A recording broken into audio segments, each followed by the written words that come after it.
Hello everyone, welcome to Felsefesinde. I am Burak Alanyalıoğlu, who is a sophomore undergraduate student at Bilkent University at the Department of Electrical and Electronics Engineering. This is the introductory video of my YouTube series for digital circuit design courses and tutorials. This series will include extraordinary contents compared to lectures online and also at schools, because we will find a stunning equilibrium between the theory and practice to achieve the best portfolios at the end of all those lectures. For instance, I will begin giving you the details of a subject on my tablet with my live video at the corner through my visualized lecture notes for a few minutes. Then, let's say we will focus on latches.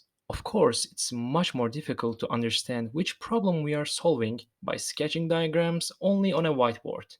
Hence, I will implement the same design on a BASYS3 board in VHDL to give you an idea of what's happening with the digital circuits.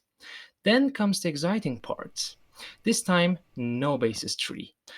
We will only use a breadboard and integrated circuits together with a few more components to replicate the same circuit without any coding.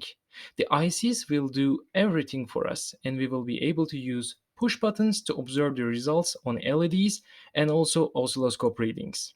Also, I will do some experiments for you to understand how our solutions on the circuits enhance our findings. Last but not least important, for smaller circuits, I will also show you how the circuit can be made by using only PMOS and NMOS transistors. So, we will even break down the ICs to see how they actually work. This has been the style of teaching that I believe becomes the most beneficial. Henceforth, should you have any questions, suggestions, or requests from me, please do not hesitate to reach me out through the comment section of this video so that I can share videos about the subjects that you are most stuck with. See you in the next video. Bye bye.